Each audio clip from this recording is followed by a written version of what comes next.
this is our second episode for the series called Life After Matric. Tonight I have a civil engineer with me. His name is Livhuwani. Livhuwani, welcome to this show, if you can call it that. What we want to know tonight is a lot of things. So I'm going to start with when you were in school. So when we grow up, we all want to become that one thing. I want to be a policeman because my father's in the police or whatever. So Sure. what was the dream in primary school? Like, what did you want to become when you were growing up? Okay, it's very funny of how my career started now that I'm a civil engineer. Yeah. But looking back during my primary school days, I always wanted to be a doctor, and that is coming with my experience. Okay. I got so sick at a very young age, and looking back at it, I was like, when I grow up, I want to be a doctor, like Dr. Mang, who was treating me at the hospital. So I always wanted to be giving that helping hand to people because doctors helped me. They saved my life, you know. So you were basically inspired and you saw that, okay, this is actually a cool person to be, and so then you wanted to become a doctor. Yeah. Far from what an engineer is. Yeah, sure. That was so very... then how did that change over the years? It changed with growing up. Okay. When you get to expose to different things as you're growing up, obviously even your focus gets to change, or it drifts. Yeah. So I mean, I was in primary school, I got sick at that moment, and then I went to the hospital, and then I got assisted by doctors. But from high school, now I'm starting getting exposed to different people. Yeah. And then getting exposed to different fields of learning. Okay. And then from there you get to see, okay, when you go and do this, because you remember when we started to be in high school, you start going to career guidance and all that. Yeah. And you get to be exposed to and there's all those people coming to your school, or you either go out and yeah. So that's what drifted me from saying I want to be a doctor. Now it came to be, all right, oh, this chartered accountant. Oh, that sounds cool. Let me think about this. I think I want to be a chartered accountant. So when you matriculated when? I matriculated back in 2008. 2008. So then you applied to become a chartered accountant? Yes. I enrolled for accounting science at VETS, and I was accepted for that. During my applications, there was no time that I applied for anything in engineering. Wow. Okay. Yeah. But with career guidance from the family members, they told me there's civil engineering, there's quantity surveying. Then I opted for civil engineering. Then I went to the University of Pretoria, and it was a late application for me. Then I applied for that. They accepted my application. Then I enrolled for civil engineering at the University of Pretoria. It's a late application, and then you get accepted for civil engineering. That's a plus. So I'm assuming that you did very well in school. Okay, Livhuwani. So speaking of doing well in school, what are the requirements to study civil engineering, or what do you think a person needs to have in order to finish a degree in civil engineering? Okay, to finish a degree in civil engineering or in engineering in general is something different. Let's start with, how do you get to be at the university to study engineering? This institution of higher learning. Let's look at universities like University of Cape Town, University of Northwest. Is there University of Northwest? Yes. Okay. I went there, by the way. Excuse me. And all the other universities. So it's a matter of, you need to go and study mathematics, physical sciences, obviously English, and all those other relevant subjects. There are other people that they're lucky enough to go and study at technical schools where they will do drawing and everything. Okay. But what matters there is your pass rate. That's what will matter. They look at these points that you need to attain for you to be accepted onto the School of Engineering. Yeah. I know with where I come from the Northwest, there are sometimes there are people studying engineering and they've never worked on a computer before. Yes. So if you get challenges like that, how do you think a person can overcome it, or how did you overcome it? I for one, I did not study the technical school. So when I get to varsity, it was a complete change of environment. Okay. I mean, I was born and raised in the rural Venda, even though I went to one of the best high schools in the Limpopo province, but it was not a technical school. Yes, it was good with math, with physical sciences, and all the other. And you had mathematics, physical science, life sciences, and accounting. Yes, but I didn't do anything technical. So when you get to varsity, it becomes a challenge that you didn't do anything technical drawing, and you were never exposed to this. I was never exposed to that. Yeah. But it was a struggle to even understand what is it that I need to understand when I'm looking at a drawing, when I'm doing technical drawing. So the change of environment becomes a bit crucial when you're coming from my experience of coming from a rural area. Now you're going into an urban area, and you're meeting different people from different places, different backgrounds, and they've been exposed to different levels of education. Then it becomes a challenge to someone who was not exposed to a computer, someone who was not exposed to technical drawing, and it's going to be the first time to do these things. You have to do it because you need marks in order to pass, and it can become a mess. So, leading on to my next question, for how long did you study? Because we have a thing called record time. Record time is when the university says you have a minimum of 4 years to complete this degree, and you finish it in 4 years. Correct. You did it in record time. Correct. But as it happened with me, at first I did a degree that was 3 years minimum, and then I finished it in 4 years. So, Lee, how long did it take you to become a civil engineer? To become a civil engineer, it took me to study to become a civil engineer. I think I was a civil engineer maybe before I had the qualification. Or even before you dreamt of becoming a doctor. Yeah, perhaps. Look at me now. I'm one. It took me 7 years. Okay. Look, it was not a very easy journey for me to get to where I am today. But with zeal and perseverance, here we are. It took me 7 years to study for a 4-year degree, and my experience is different from other people's experience. I believe. So on my case, it was because on my first year, I failed a major or a prerequisite of doing the following year's module. Okay, so just to interrupt you there. So for the scholars, a prerequisite is when something is your major, or it may not be your major, but you need this module, like you need to what you call it in school is a subject. Mm-hmm. You need to pass it before you can go to the next level. It's not like in school when you fail physics this year, you can go on to physics next year in grade 11. It doesn't work like that. In varsity, if you fail it the first year, you will have second year subjects, we call it modules, in your second year, but you will do that one, you will repeat it until you pass it. Yes.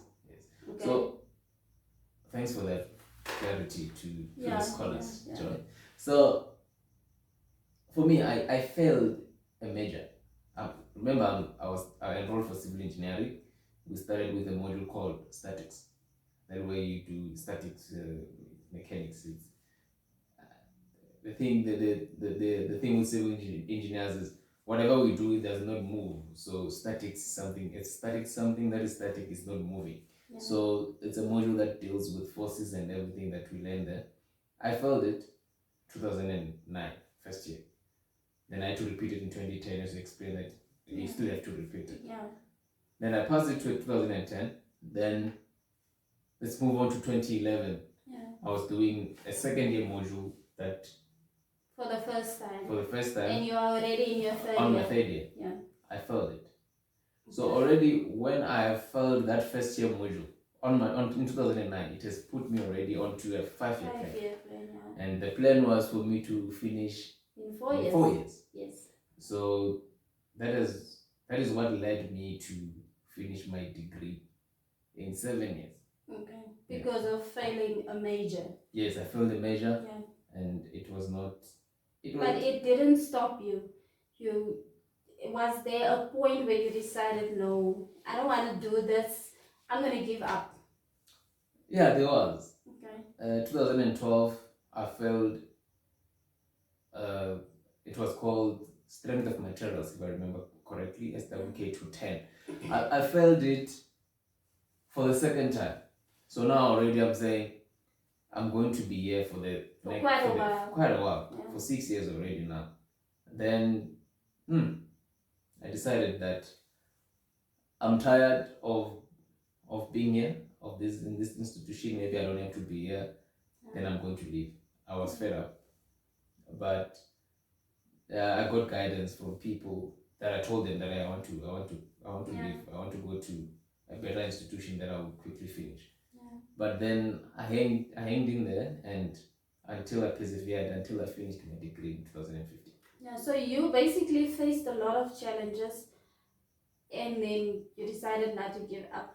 Like, what I want to tell scholars with this, and why I'm enjoying actually sharing your story with them, is people think if you're smart in school, it's gonna be smooth in varsity. It's not like that. Varsity will humble you, and that it doesn't mean that all of a sudden you lost your intelligence or you're not a hard worker anymore. Mm-hmm. You face a lot of challenges, and you have things to finish in so little time. So for most of us, or like for some of us, it's not easy to finish, because I can assume that if you had more time, was it called statics? Statics. Yeah, if you had more time to finish statics, then obviously you would have passed. But it's all about time and how you manage your time, and how long it takes you to grasp something, and what resources you have. So it has nothing to do with you all of a sudden becoming stupid or not hardworking or lazy. So there are a lot of factors contributing to you failing in varsity. Next question. That's after completing your degree, what did you do? Like after varsity? After varsity, I got a job. Yeah. I started working. I got employed by a contractor. It's a construction company that I worked for the whole of 2016. Okay. Remember, I finished my degree in 2015. So 2016, gladly enough, I managed to get a job, and I started working. And my story with engineering, or civil engineering to be specific, is when I was in varsity, I loved so much construction and project management. And when I started working, I worked for a construction company. So every part of what I was doing, I loved it so much. I enjoyed it. Like in a way that I even forgot that, I was in varsity for the past 7 years. That's how much you enjoyed it. That's how much I loved my job. And that's what happened after graduation. I didn't sit at home. I got a job at a construction company. And just to give a detail of exactly what I was doing, we were constructing a dam, a wastewater plant dam. So what that dam does, what was containing water from the communities in Friedenberg under Saldanha Bay municipality. Okay. All the wastewater will go to that dam. It was an upgrade. There was already an existing wastewater plant. Then we got the contract as the contractor to go and implement the job. Okay. So that is where my journey of being a civil engineer started. That's the foundation. That was a great foundation. After that, you were only there for 2016. Yeah, I worked for the company from January 2016 until January 2017. Yes, because during during December 2016. of 2016, I got called for an interview at Anglo American Combine, or where I'm currently working right now. And then the interview was a success. And part of it being a success is part of the experience that I gained when I was At the at construction the company. construction company, being a person on site and making sure everything is done well, Yes. everyone is safe, everyone goes home to their families after the shift. Okay. Yeah. So, while moving between jobs and while working, you were networking with people. So, guys, networking is when you get to know people, you acquaint people. They don't necessarily become your friends, Yeah. but you become friends with people who knows people that can take you somewhere Yes. someday. Yes. So, how important is it to you, and how did it help you with your journey? I won't even get to talk about networking in the line of saying it got me a job. Yeah. I will, just a simple thing. For me to get that it's a position of a civil engineering professional in training, PIT, Yeah. at Combine, or it was via that I know a friend. Yeah. So if it was not for me to have connected or have been in the same network as that person, Yeah. I wouldn't have known about Yeah, an because that opening of person a job. informed you. Yeah, he informed me that, man, look at this. I think you can apply that. Yeah. So there's a lot of positive things about networking, and now for upcoming students, upcoming graduates, the best way to be networking, it's via social media, your LinkedIn, Yes. your Twitter. Get people to know what you're doing. Yeah, and the thing is, like from where I was very ignorant when I was younger. So, for example, there was this guy that offered to help me with my license. Like, Yeah. offered to help me how to drive, to teach me how to drive. Yeah. But I was like, no, a man will never say he taught me how to drive. But that was, to me now, I feel like that was an opportunity missed because of my ways of thinking. Yeah. If you get an opportunity, grab it, because he might have thought, I don't know this guy so well, and I won't allow him to be able to say it's because of me that he has that job. Yeah, if you get an opportunity, grab it with both hands and your feet if you can, and run with it. So that's how important networking is, and how important it is that you stay up to date with what's going on, and especially like you said, now we are in modern times, so social media is your thing. But another thing before maybe we proceed to the next question is, when you are moving around, not all of us are privileged to be traveling up and down, but yes. when you're on university or in high school, get to start conversations with people. Yeah. Just ask people, what do you do? I'm very much interested in 1, 2, 3. How do I get to do it? Then it's gonna open our minds, or open the graduate's mind that, okay, there is really more to life than maybe what we think. It is. Like, yes, and I'm a civil you don't engineer. need to be an extrovert to be able to do that. I know a lot of introverts that are excellent networkers. Yes. Yeah. Okay. So you mentioned being a PIT. What does it mean to be a PIT? What is a PIT? A PIT is it's an abbreviation for a professional in training. Yeah. You are coming straight from varsity. You're a graduate. You get employed. You are fresh from varsity, or you were a buzzer for Combine, or you are a buzzer for any other company. Then you get to work. You're still a graduate. You're a professional in training. You're starting with the training. So that is the start of a career for young professionals. That is the PIT role that we call it here at Combine. Okay. So if you can explain it to a 4-year-old in layman's terms, what does a civil engineer do? A civil engineer creates. Civil engineers will build. Okay. We build. When I think of a civil engineer, I immediately only think about bridges. They build bridges. They ensure that the bridge stands for the next century. Yes, that is part of it, and it gets to be a specialty on its own. Okay. If I can put in perspective, in layman's terms, what a civil engineer does is he brings something out of nothing.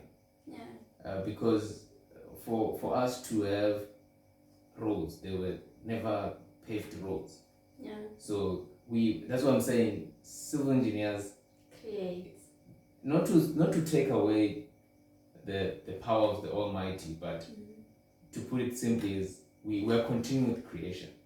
There's already the earth, then we're continuing with what has already been there to improve it and make it better. And make it easier. Make it easier. So one other thing that we do as civil engineers is to provide water to the community with construction of water treatment structures, the dams, and everything. Even the wastewater treatment plants, the water that gets there, it gets purified and then it goes back to the community. Can so use it again. we better the lives of the people and the community around us. Okay. Yeah. Basically, in short. In short. Okay, so Lee, you are a qualified civil engineer. Do you think of continuing your studies or doing anything else in the future? One of the companies that I've worked for as a secondment from Kumba, there was an initiative. They called it Keep Education Going. I believe in learning. I don't know everything. Yeah. And I encourage everyone to continue learning. So if I can say about myself, I studied for 7 years and got a degree in civil engineering, but then I decided I'm so interested in project management. Yeah. Then I went on to study a postgraduate diploma in project management. And you just finished it? And I just finished it last year. Lee. And currently I'm busy with my honors in. And you're doing all of this while working? Yes. Yes. So I'm an advocate of education, that we don't know everything. For us to know more, we need to learn more. Yeah. Yes. You can never know everything. One of the things that one of my professors mentioned, Prof. Fritz Elof, is that we never learned, and we should never live like we've learned it. Like, I have this degree, I have this job, that's it, that's enough for me. We should never live like this, because he's a bit old, and I hope he doesn't see this video calling him that. He's aged, so he's like, I need to keep up with times. I need to keep myself informed. I need to know how to use WhatsApp, because my grandchildren uses WhatsApp, and I need to communicate with them, and it's a way of bonding with the modern people. So it doesn't mean you need to lose yourself in the process, but you need to stay informed. And yes, thank you very much, Lee. It was a pleasure to have you here. It's such an honor to have had this interview. I'm sure a lot of people will learn from this, and I know that you've inspired a lot of youngsters. So thank you for watching this video, guys. Please comment, like, share, and subscribe, and I'll see you next week, Monday, for this. The hair video shall be on Fridays. See you. Bye.